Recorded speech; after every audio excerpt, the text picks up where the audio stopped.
श्री राम विजय कथासार अध्याय 7 ताटकावध अहिल्योद्धार आणि सीतेचे पूर्ववृत्त। अयोध्येहून विश्वामित्र, राम व लक्ष्मण चालत चालत निघाले। गंगातीरी दशरथ व वसिष्ठ यांनी त्यांना अतिशय प्रेमभराने निरोप दिला व नंतर विश्वामित्र पुढे चालले। प्रवासातच त्या दोन्ही मुलांना विश्वामित्रांनी नदी तीरावर धनुर्विद्या शिकविण्यास प्रारंभ केला। त्यावेळी सर्व अस्त्रांच्या देवता रामाला शरण आल्या, त्याला नमन करून त्याच्या हृदयात शिरल्या। रामा इतकेच लक्ष्मणासही त्या ऋषींनी मनापासून शिकविले।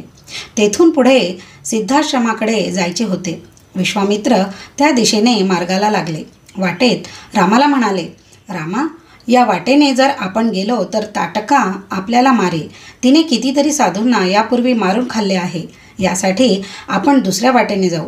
रामाने लगेच म्हटले, हे गुरुवर्य, तुमच्या कृपेने मी आता कृतांताला सुद्धा बाणाने उभा फोडीन। ते ऐकून विश्वामित्रांना फार बरे वाटले। रामाला आपण जे शिकविले त्याचा उपयोग होणार असा विश्वास मनातून त्यांना वाटला। ताटकावध। मग रथात बसून ते तिघे अरण्याकडे गेले। रथ भरधाव निघाला। हिंदोलिक नावाचे घनदाट व विस्तीर्ण अरण्य पुढे वाटेत लागले। ताटका राक्षसनीय तेथे राहत असे। ती फारच प्रचंड आकृतीची होती। हजारो हत्तींनी एवढे तिला प्रचंड बळ होते। ती माणसांना मारून खात असे। माणसांच्या कितीतरी मुंडक्यांची तिने आपल्या कानात कर्णभूषणे केली होती। मारलेल्या माणसांची रक्तात भिजलेली वस्त्रे गुंडाळून तिने आपला अगडबंब देह अर्धवट झाकला होता। त्यांचा रथ हिंदोलिक अरण्याच्या जवळ जाताच त्या अरण्यातून एक प्रचंड गर्जना उठली। ती ऐकून विश्वामित्र भयभीत झाले। रामाला ते म्हणाले, रामा, आली रे आली, बहुतेक माणसांचा वास आला तिला। तेवढ्यात मोठे मोठे उंच वृक्ष आपल्या दोन्ही बलदंड हातांनी दूर लोटीत ताटका राक्षसीन मोठ्या मोठ्याने ओरडत पुढे आली। तोच अर्धचंद्राकार टोक असलेल्या बाणाने रामाने अचूक नेम धरला आणि ती दाट झाडीमधून बाहेर पडते न पडते तोच तिचे डोके उडविले। त्यावेळी तिने प्रचंड आरोळी ठोकून धरणीवर ताडकन आपले अंग टाकले। तिच्या सख्या पुढे आल्या, त्यांचाही रामाने वध केला। त्यावेळी एवढे ओरडण्याचे प्रचंड आवाज झाले की स्वर्गात देवही गांजून गेले। त्यांनी विजयी रघुवीरावर आकाशामधून पुष्पवृष्टी केली। दुंदुभी वाजू लागल्या। ताटकेच्या रक्ताचा एवढा मोठा प्रवाह झाला की रक्ताचा वाहणारा मोठा ओढाच तयार झाला। ऋषींनी दूर जागांवरून धावत येऊन रामाभोवती गर्दी केली। त्याचे ते कौतुक करू लागले, त्याचा जय जयकार करू लागले। मग विश्वामित्रांनी रथात बसून आपला सिद्धाश्रम गाठला। तेथे आल्यावर पुन्हा यज्ञ सुरू करण्याचे ठरले। ऋषींनी यज्ञकुंडे तयार केली, मंडप सजविले, स्तंभ उभे केले। सर्वत्र सुगंधी पुष्पे मनाला आल्हाद देऊ लागले। समिधा वगैरे यज्ञासाठीची सर्व सामग्री जमविली। यज्ञाचे रक्षण करण्यास दक्ष होऊन राम लक्ष्मण उभे राहिले। परत एकदा यज्ञ सुरू झाला। वेदी धडाडून प्रदीप्त झाली। मंत्रघोष सुरू झाले। मंडपातून धूर वरवर आकाशात जाऊ लागला। अन्न सामग्री सिद्ध होत होती। आता ऋषींची मने निर्भय होऊ लागली। रामाने त्यांना आश्वासन दिले। दिवसभर यज्ञाची गडबड चालली। मग रात्र आली। राम लक्ष्मण मंडपाबाहेर धनुष्य ताणून उभे होते। ताटकेचा कैवार घेणारे सुबाहू व मारीच हे दोन प्रचंड राक्षस रात्री आपल्या लक्षावधी राक्षसांसह यज्ञ मंडपावर धावून आले। ते मोठमोठ्याने ओरडू लागले। मंडपात त्या राक्षसांनी फेकलेल्या अनेक घाण वस्तू पडू लागल्या। राम लक्ष्मणांना चुकवून राक्षस दुसरीकडे आत येऊ लागले।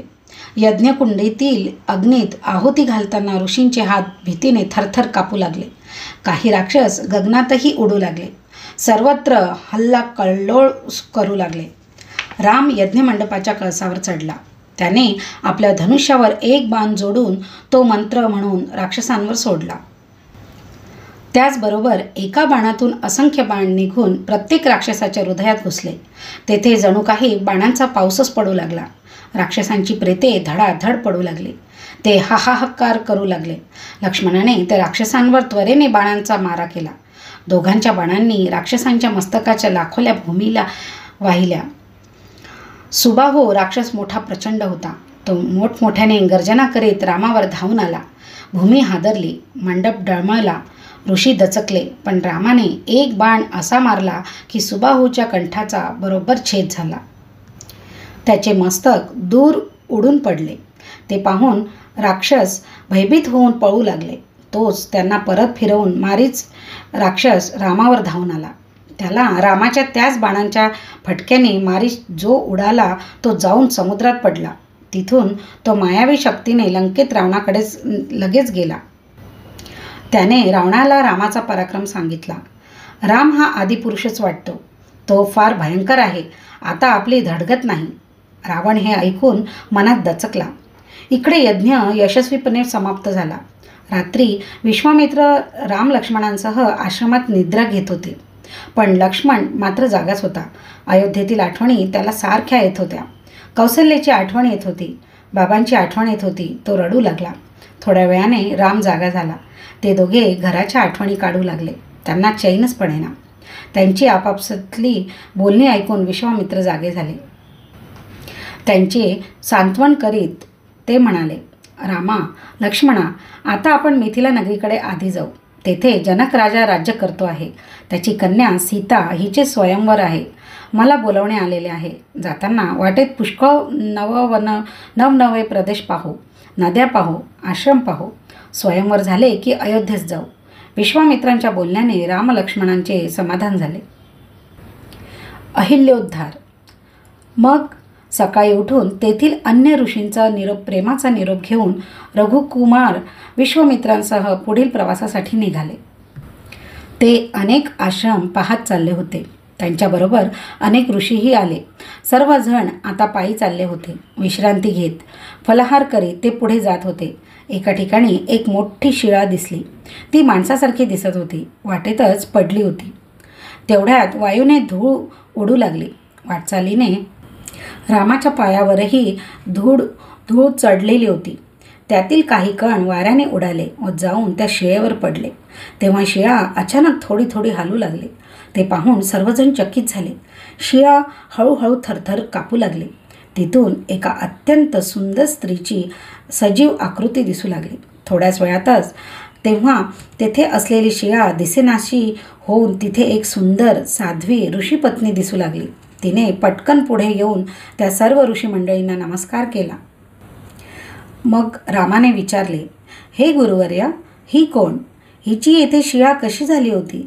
ही आपण येताच पुन्हा जिवंत कशी झाली? विश्वामित्र रामाला म्हणाले, रामा, ही प्रत्यक्ष ब्रह्मदेवाची मुलगी. हिचे नाव अहिल्या. हा समोर दिसतो तो महान तपस्वी ऋषी गौतमांचा आश्रम. ही गौतमांची पत्नी आहे. त्यांच्या शापाने ही शिळा झाली होती. आता तुझ्या चरणांवरील धूळ तिला लागली. तिला उशाप मिळाला व ती शापामधून मुक्त झाली. रामाने म्हटले, हे गुरुवर्य, कृपा करून मला सर्व इतिहास सांगा. तेव्हा विश्वामित्र म्हणाले, रामा, ब्रह्मदेवाने एकदा असा पण लावला होता की जो कोणी 2 प्रहरात पृथ्वी प्रदक्षिणा करून येईल त्याला मी माझी कन्या देईन. अहिल्या सुंदर होती. सर्व देवांना हवीशी वाटत होती. अहिल्यास प्राप्त करण्यासाठी जो तो आपापल्या वाहनावर बसून पृथ्वीला फेरी घालण्यास निघाला. त्यावेळी गौतम ऋषी गंगेत स्नान करून बाहेर आला. तेथे त्याला एक कपिला गाय दिसली. तिला त्याच वेळी वासरू होत होते. विणारी कपिला गाय म्हणजे भूमातेचे इतकी श्रेष्ठ. गौतमाने गायत्री मंत्र म्हणत त्या गायीला 3 फेऱ्या मारल्या. ते ब्रह्मदेवाने पाहिले. त्याने गौतमाला बोलावून घेतले आणि अहिल्या त्यालाच दिली. देव उशिरा प्रदक्षिणा पूर्ण करून आले. त्यांनी ते पाहिले. त्यात त्यांना अन्याय वाटला. त्यांनी ब्रह्मदेवाला दूषणे दिली. इंद्राला राग आला. मत्सर वाटला. या अहिलेला मी एकदा तरी भोगीन असे मनाशी ठरवले. मग काही वर्षे निघून गेली. एकदा सूर्यग्रहण होते. गौतम व अहिल्या यांनी नदीत स्नान केले. गौतम तिला म्हणाला, मी येथे घाटावरच जप अनुष्ठान करतो. तू आश्रमात जा. मग तो नदीकाठी बसला. अहिल्या एकटीच आश्रमात आली. इंद्राला ही संधी बरी वाटली. त्याने गौतमाचे रूप घेतले. काही वेळ जाऊ दिला. नंतर आश्रमाच्या दाराशी तो आला. गौतमाचा मायावी आवाज काढून, प्रिये, हे प्रिये, धाव, मला कसे तरी वाटत आहे, असे म्हणून धाडकन धरणीवर अंग टाकले. अहिल्या बाहेर आली. त्याला गौतम समजून तिने त्याला आत नेले, शय्येवर निजविले. त्याला बरे वाटावे म्हणून वारा घातला. तो तिला आपल्याजवळ ओढून घेत म्हणाला, हे प्रिये, मला यावेळी तू रती दे, त्यानेच मला बरे वाटेल. अहिल्या म्हणाली, नाथ, हे काय भलत्या वेळी? सूर्यग्रहणाची वेळ आहे ही. हे काय भलतेच मागता तुम्ही? तो म्हणाला, शास्त्रार्थ काढू नकोस. पती सांगेल तो पत्नीचा धर्म, समजलीस? यावरती अहिलेचा निरुपाय झाला. इंद्राने गौतमाचे रूप घेतले होते हे तिला कळलेच नाही. इंद्राने आपले काम साधले. ती दोघे शय्येवरच होती. तोच गौतम स्वतः आश्रमाच्या बाहेर आल्याची चाहूल लागली. अहिल्ये, अहिल्ये, बाहेरून हाक आली. इंद्र दचकला. शय्येवरून चटकन उठला. अहिल्या भ्याली. हा कोण आणि बाहेरचा कोण? तिने क्षणार्धात जाणले. आपण भ्रष्ट झालो. ती रागाने इंद्राला म्हणाली, आताच जा. झाले ना तुझे काम? जा लवकर. ताबडतोब काय कर इथून तोंड, नाहीतर माझा पती तुला भस्म करील. इंद्राने तेथून गुपचूप पळून जाण्याचा प्रयत्न केला, पण गौतम तेवढ्यात आत आला. त्याने रूप बदललेल्या इंद्राला तात्काळ ओळखले. तो संतापला. इंद्रा, देवाधर्मा, तू माझ्याशी असे कपट केलेस? जा, तू ज्यासाठी असे पाप करण्यास धजलास त्याच प्रकारची छिद्रे तुझ्या अंगावर पडतील. 1-2 नव्हेत, 1000. गौतमाची ती ऐकून शापवाणी इंद्राचा थरकाप झाला. त्याचे शरीर ताबडतोब 1000 भोकांनी भरून गेले. गौतम लगेच आपली पत्नी अहिलेला म्हणाला, हे मूर्खे, तू शिळा होऊन पडशील. सहस्त्रावधी वर्षे इथेच जड पडून पडशील. अहिल्या रडू लागली. पतीची करुणा भाकू लागली. यामध्ये आपला काही दोष नाही असे वारंवार म्हणू लागली. तू त्याला काय म्हणालीस? तू काय कर इथून तोंड, नाहीतर माझा पती तुला भस्म करेल, असे का म्हणालीस? पतिव्रताना तू, मग त्याला लगेच का शाप नाही दिलास? तो सुटून जावा असा पापी विचार तुझ्या मनात आलास तरी कसा? तत्क्षणीच अहिल्याची शिळा होऊ लागली. पण अहिल्याची त्याला दया आली. ती शिळा होऊन पडल्यावर तिला कोणी श्वापदे, राक्षस त्रास देतील म्हणून तिच्या रक्षणार्थ त्याने असा शाप देऊन ठेवला की या आश्रमाच्या आसमंतात जो कोणी प्राणी शिरेल तो मरून जाईल. त्यामुळे त्या काळापासून शिळारूप अहिल्याच्या भोवती वृक्ष फक्त हेच राहिले. बाकी प्राणी कोणीही तिथे आले नाही. प्रभू रामचंद्राचा अवतार घेऊन विष्णू येथे येतील तेव्हा तुझा त्यांच्या पायाच्या धुळीने उद्धार होईल असा उशाप त्याने अहिल्याला दिला. त्यावेळेपासून इंद्र मोराचे रूप घेऊन रडत रडत तेथील अरण्यात फिरू लागले. गौतमांची विनवणी करू लागला. तेव्हा त्याची गौतमाला दया आली व गौतमाने त्याला उशाप दिला. ज्या ठिकाणी आज तुझ्या शरीरावर भोके दिसत आहे त्या ठिकाणी तुला डोळे येतील. तुला सहस्त्रनयन असे नाव पडेल. रामा, तीच ही गौतम ऋषींची पत्नी अहिल्या. या आश्रमाच्या बाहेर ती शिळा होऊन पडली होती. थोड्या वेळाने गौतमाला आपण रागाच्या भरात आपले सारे तप फुकट घालवले असे वाटले व तो घोर तप करण्यासाठी इथून दूर निघून गेला आणि तू येत आहेस हे त्याला कळल्यामुळे तो आत्ताच येथे परत येत आहे. विश्वामित्रांनी ही कथा रामाला सांगितली. तोच तेथे गौतमही आला. त्याने व अहिल्याने परस्परांना प्रेमाने भेटून रामाची व सर्व मुनींची सेवा केली, पूजा केली. तेथून विश्वामित्र अनेक ऋषींना व राम लक्ष्मणांना बरोबर घेऊन पुढे जनक राजाच्या मिथिला नगरीकडे निघाले. रामाने तेथून निघताना अहिल्याच्या चरणी मस्तक ठेवून, माते, मी येतो, तुझा आशीर्वाद माझ्या शिरी असू दे, अशी प्रार्थना केली. गौतमाला नमन केले. अहिल्याने आशीर्वाद दिला. जनकाची कन्या सीता ही तुलाच माळ घालील. शतानंद हा अहिल्याचा पुत्र तो जनकाचा पुरोहित होता. तोही त्या सर्वांबरोबर मिथिलेला निघाला. वाटेत त्यांना वार्ता कळली की शंकराचे एक प्रचंड धनुष्य जनकाकडे आहे. जो त्या धनुष्याला बाण लावून दाखवेल त्या वीराला सीता वरमाला घालील असा पण जनकाने ठेवलेला आहे. रामाने विश्वामित्रांना त्या धनुष्याची कथा विचारली. सीताचाही इतिहास विचारला.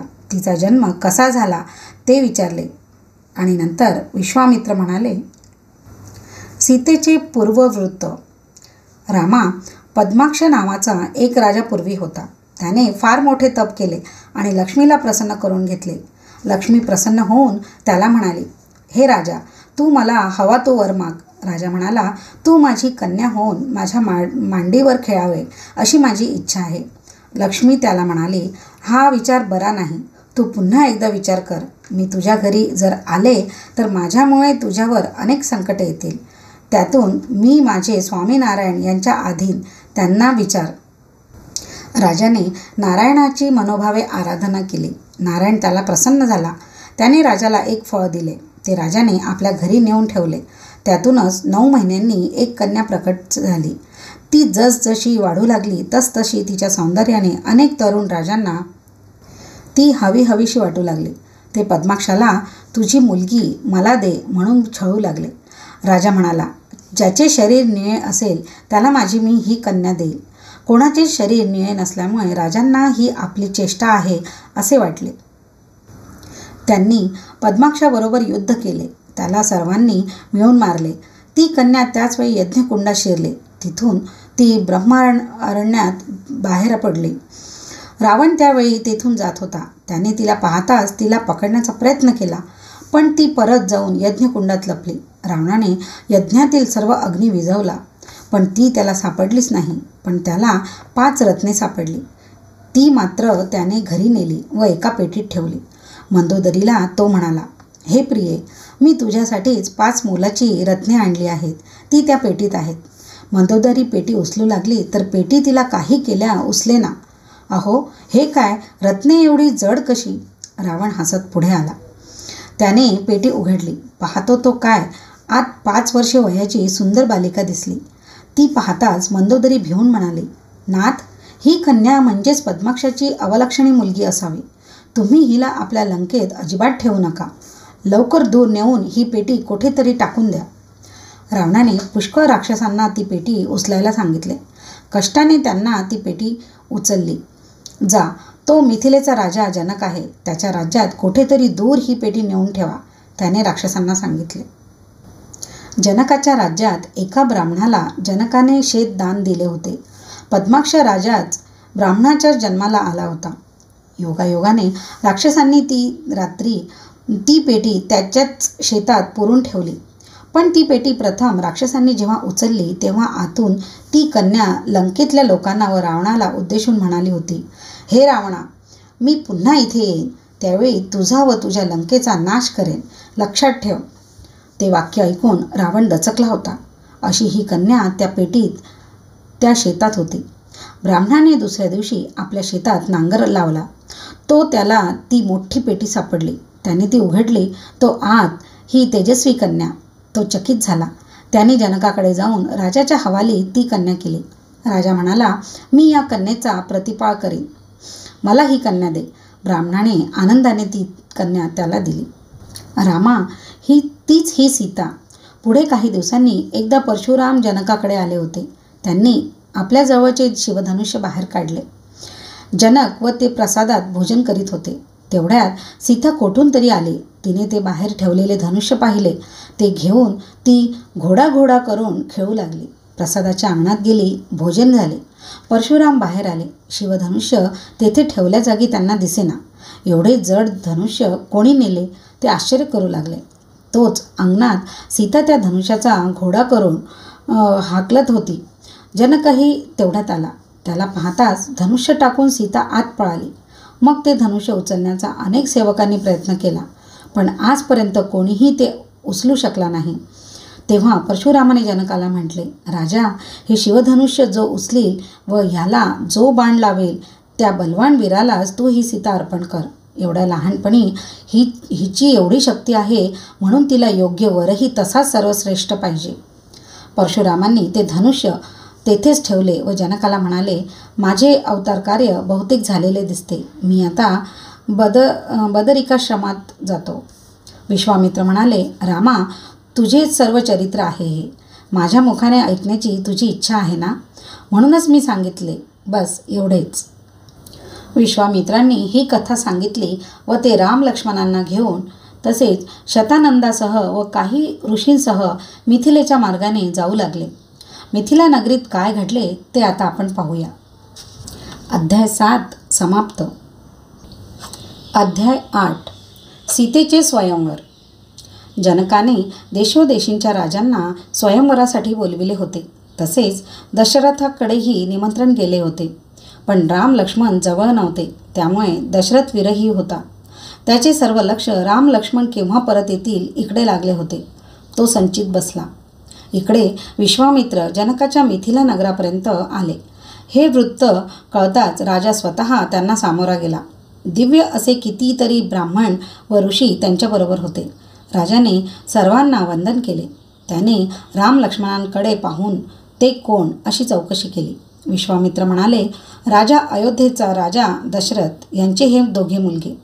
कौसल्येचा हा मोठा मुलगा रामचंद्र, सुमित्रेचा लक्ष्मण, कैकेयीचे मुलगे भरत व शत्रुघ्न हे अयोध्येला आहेत. मी या दोघांना घेऊन आलो आहे. हा राम विष्णू आहे, हा लक्ष्मण शेषावतार आहे व न बोलवता हे शेष नारायण आज तुझ्या घरी आले आहेत. यापेक्षा तुझे परम भाग्य ते कोणते? हे ऐकून जनकाला फारच आनंद झाला. त्याने मोठ्या आनंदाने व आदराने सर्वांना राजसभेत नेले. ऋषींचे पूजन केले. राम लक्ष्मणांचे सन्मान केले. सभेत पुष्कळ राजे आलेले होते. त्या सभेत एका बाजूस एका सुशोभित हत्तीणीवर अंबारीमध्ये सीता बसलेली होती. तिच्या लावण्याने सर्व सभेत सर्वत्र तेज पसरले होते. ती प्रत्यक्ष लक्ष्मीच होती. ती सभेतील राजांकडे पाहत होती. ऋषीकडेही तिने पाहिले. तिची सखी विजया ही तिच्याजवळ होती. तिच्याजवळ ती अधूनमधून काही बोलत होती. ऋषींमध्ये बसलेला सर्वश्रेष्ठ सावळा रामचंद्र तिने पाहिला व सखीला लगेच म्हटले, विजया, हे ऋषीजन बसलेले आहेत, त्यामध्ये तो बसलेला वीर पाहिलास? किती सुंदर आहे. त्याच्यावरून माझी दृष्टीच काही केल्या ढळत नाही. आता बाबांनी लावलेला पण सुद्धा यानेच जिंकावा आणि यालाच मी वरमाला घालावी असे जर झाले तर किती मी भाग्याची. पण सखे ग, आहे का माझे एवढे थोर भाग्य? माझे वंचित पूर्ण होण्यासाठी मी कोणाला नवस करू? सांग सांग सखे. त्या सावळ्या बलशाली सुंदर वीराने माझे मन खरोखरच अगदी मोहून गेले आहे ग. ते शिवधनुष्य यानेच उचलावे. दुसऱ्या कोणी त्याला अजिबात हातच लावू नये. सीता सखीजवळ असे बोलत होते. तोच विश्वामित्रांनी जनकाला म्हटले, राजा, ते शिवधनुष्य आता सभेत आणवावे.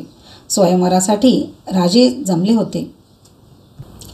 8 चाकांच्या मोठ्या गाडीवर ठेवलेले प्रचंड शिवधनुष्य सेवकांनी मोठ्या कष्टाने ओढीत ओढीत राजसभेत आणले. जनक म्हणाला, आता स्वयंवराची अट ऐका. हे धनुष्य पहा. ते उभे करायचे, याला प्रत्यंच चढवावयाची आणि हा जो मोठा बाण तेथे ठेवलेला आहे तो त्याला लावून धनुष्य आकर्ण ओढावयाचे. हे जो कोणी करील त्यालाही माझी दिव्य कन्या मी देईन. उठा पराक्रमी वीर हो, उठा. सभा स्तब्ध, कोणीच उठेना. रावणाची फजिती. तेवढ्यात निमंत्रण न पाठवताही लंकेचा राजा रावण प्रधानासह तेथे आला. सभेत पुढे येऊन जनकापुढे छातीवर हात मारीत गर्वाने म्हणाला, मी कैलास पर्वतसुद्धा गदगदा हलविला. माझी शक्ती अचाट आहे. या जुन्या धनुष्याचे काय घेऊन बसलास? मेरुमंदराचे मी चेंडू केले. देवांना मी बंदीत घातले. पृथ्वी उचलून मी समुद्रात टाकीन आणि आपली दाही मस्तके हलवीत. दंड थोपाटीत, मोठ्या ऐटीत व घमेंडीत तो पुढे आला. सीतेने घाबरून मनात सर्व देवतांचा धावा केला. या हो देवतांनो, शक्तींनो, या रावणाच्या अंगातील तुमचे बळ ताबडतोब काढून घ्या. हाय, आता माझी कोण प्रार्थना ऐकेल? माझ्यासाठी कोणीतरी रावणाची शक्ती हरण करून न्या. त्यावेळी देवतांनी सूक्ष्मपणे रावणाच्या शरीरातील बळ कमी केले.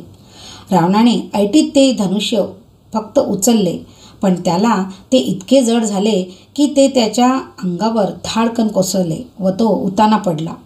ते कोदंड त्याच्या छातीवर धाडकन पडताच त्याच्या दाही मुखातून रक्तांच्या गुळण्या झाल्या.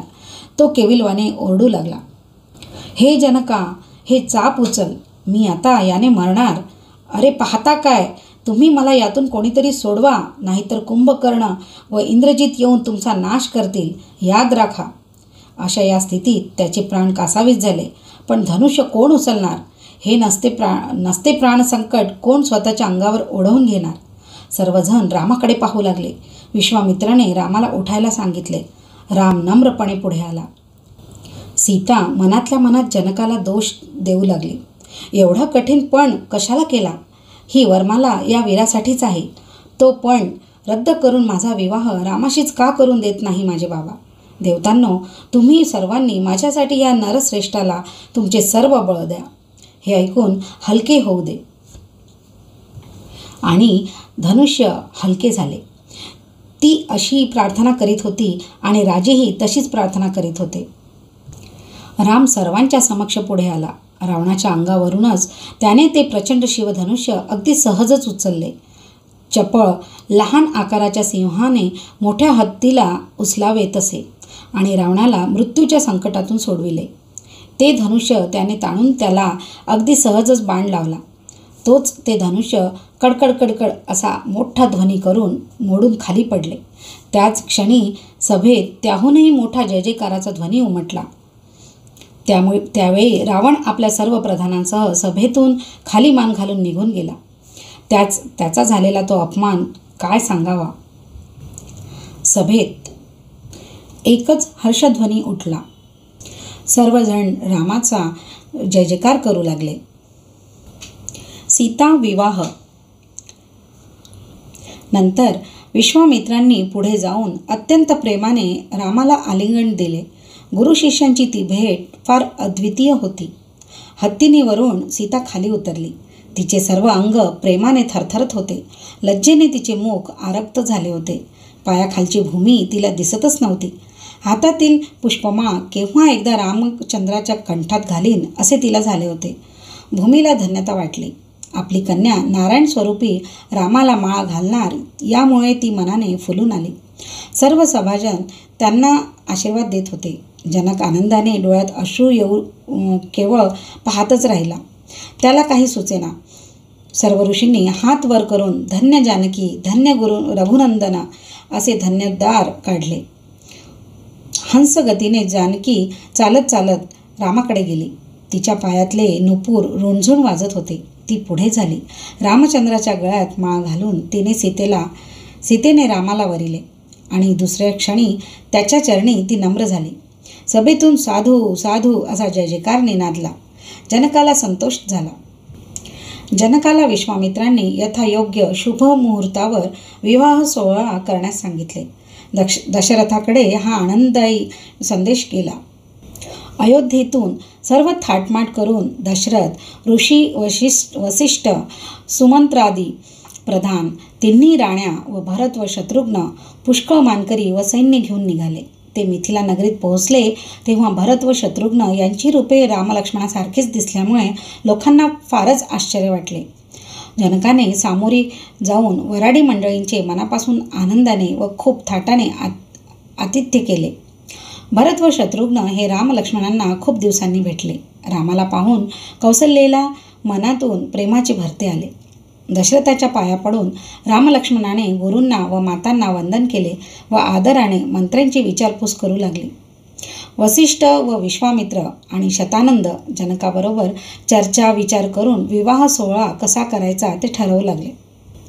लक्ष्मणाला आपली कन्या उर्मिला द्यावी व भरताला मांडवी व शत्रुघ्नाला श्रुतकीर्ती या दोन्ही आपला बंधू कुशध्वज कन्या द्याव्या असे जनक व त्याचा भाऊ कुशध्वज यांनी ठरविले व एकाच दिवशी चौघांचे विवाह करावे असे ठरविले. मोठ्या वैभवाने विवाह सोहळा झाला. पण विवाह होता क्षणीच लवकरात लवकर सर्वांनी मिथिला नगरीच्या बाहेर पडावे व अयोध्येस जावे असे रामाने ठरविले. जनकाने त्यांना आंदण म्हणून हत्ती, घोडे, दास, दासी आणि इतर सामग्री दिली. परशुरामाचे भय मिथिला नगरीत वाटू नये म्हणून का रामाने प्रस्थान लगेच केले असेल? परशुरामाचे तेजहरण केले. तिकडे नारदांनी जाऊन परशुरामाला हे सर्व वृत्त सांगितले. तुझे शिवधनुष्य रामाने मोडून काढले. तुझे सर्व सामर्थ्य आता फुकट. अरे असा बसलास काय? भार्गव रामा, तुला क्रोध कसा येत नाही? जेव्हा जमदग्नीने क्रोध सोडला तेव्हा त्याचा वध झाला. आता तुझी तशीच वेळ आली की काय? क्षत्रियाने तुला हे आव्हान दिले आहे बघ. परशुरामाला असे चिथावून नारद मुनी तेथून निघाले व मनोवेगाने त्याला बरोबर घेऊनच रामाला अयोध्येच्या मार्गावर वाटेत भेटले. तेजपुंज, उंच, बलशाली, जटाभार, यज्ञोपवीत पीतांबर व उत्तरीय वस्त्रण धारण केलेला तपस्व्यांचा वेश असलेला तो परशुराम हातात प्रचंड विष्णू धनुष्य घेऊन रामापुढे रागाने डोळे लाल करून उभा राहिला. त्याला तेथे असा पाहून सर्व रथ थबकले, सर्व सेना भयभीत झाली. त्याच्या हातात परशुही चमकत होता. राजाने त्या श्रेष्ठ अवतारी पुरुषाला पाहिले व तो पुढे म्हणाला. त्यावेळी राम हत्तीवर आरूढ झाला होता. परशुरामाला व नारदांना पाहून रामाने वरूनच त्यांना वंदन केले. तेव्हा नारदाने पुन्हा एकदा परशुरामाला डिवचिले. तो म्हणाला, हा दशरथी राम तुला खाली उतरून काही नमस्कार करीत नाही, तुझा तो मान ठेवीत नाही. तू ब्राह्मण, तू विष्णूंचा अवतार, तू वडील, तो तुझा अपमान करतो आहे. झाले. ते ऐकून परशुराम पूर्ण रागावला. तो रामाला म्हणाला, तू स्वतःला क्षत्रिय म्हणवितोस, मग तुला ताटकेला मारताना अधर्म कसा वाटला नाही? स्त्रीला मारणे हा अधर्म नाही का? राम त्याला म्हणाला, ताटका, माझी माता नव्हती, हे माझे भाग्यच. नाहीतर रेणुका मातेचा वध करणाऱ्या तुमच्या इतक्याच मी पापी ठरलो असतो. तुम्ही उच्च वर्णाचे ब्राह्मण आहात, तर मग तप, जप, अनुष्ठान का सोडलेत? क्षत्रियांचे काम तुम्ही स्वतः का स्वीकारलेत? ब्राह्मण असूनही राजांची हिंसा का केली? तुम्ही ब्राह्मण म्हणून आम्ही तुमच्यावर बाण सोडित नाही. ते ऐकताच परशुरामाचे सगळे मुद्देच संपले. त्याने लगेच आपले विष्णू चाप ओढून बाण मारण्यास सुरुवात केली. पण रामाने आपल्या धनुष्यावर बाण लावून आकर्ण धनुष्य ओढून धरले. बाण मात्र मारलेच नाहीत. इकडे परशुरामाचे बाण रामाच्या दिशेने येऊ लागले. त्याने नाना अस्त्रे मारली, पण ती सर्व रामापुढे येऊन विलय पावली. ते पाहून परशुरामाला आता फार अचंबा वाटला. तो रामाकडे टक लावून पाहू लागला. त्याचे व रामाचे एकच रूप, एकच चैतन्य झाले. त्याने ओळखले की हा राम म्हणजेच साक्षात विष्णू आहे. यापुढे आपले काय चालणार? आपली मर्यादा येथेच पूर्ण झाली. तो रामाला म्हणाला, भगवान, तुमचे व माझे आज खरे अद्वैत झाले. माझा अहंकार नष्ट झाला. यामुळे आजच मी खरा चिरंजीव, जीवनमुक्त होण्याच्या योग्यतेचा झालो. राम म्हणाला, मी माझा बाण अजून सोडला नाही. आता मी त्याची काय करू ते सांगावे. तेव्हा परशुराम म्हणाला, आता कोणाही प्राण्याची हिंसा करण्यास मी सांगणार नाही. मला आता स्वर्गातही जावेसे वाटत नाही. तू तुझ्या या बाणाने माझा स्वर्गात जाण्याचा मार्ग अडवून धर, म्हणून मी चिरंजीवीपदी जाईन व नित्य तप करीन. रामाने तात्काळ बाण सोडला. तो स्वर्गमार्गात गेला. परशुरामाने आपल्या पुण्यकर्माने जे स्वर्गस्थान प्राप्त केले होते ते त्यामुळे नष्टच झाले. त्यावेळी क्रोध, अहंकार, ममत्व सर्व सोडून परशुराम जीवनमुक्त चिरंजीव झाला. मग नारदास प्रेमाने भेटून तेथून निघून गेला. नारदही नारायण नाम गात परत स्वर्गी निघून गेले. पुढे दशरथासह सर्व मंडळी अयोध्या नगरीत प्रविष्ट झाली. तेव्हा त्यांना पाहण्यासाठी मार्गात दुतर्फा प्रजाजनांची जी काही गर्दी झाली तिचे शब्दात वर्णन करणे अशक्य आहे. जणू इंद्रच सागर मंथनातून निघालेली रत्ने घेऊन स्वर्गात प्रविष्ट झाला. या आनंदाप्रित्यर्थ दशरथाने प्रजेला इतकी दाने दिली की कुबेराला सुद्धा त्याचा हेवा वाटावा. अयोध्येतच स्वर्गापेक्षा जास्त आनंद दाटला होता. म्हणून देवदेवता तेथेच आल्या. श्रोतेजन हो, हा रामविजय ग्रंथाचे हे असे बालकांड इथे संपले. ऊसाची कांडे जशी जास्त जास्त गोड लागतात तशी पुढची कांडे अधिक अधिक गोड व रसाळ वाटतील. अध्याय 8 समाप्त.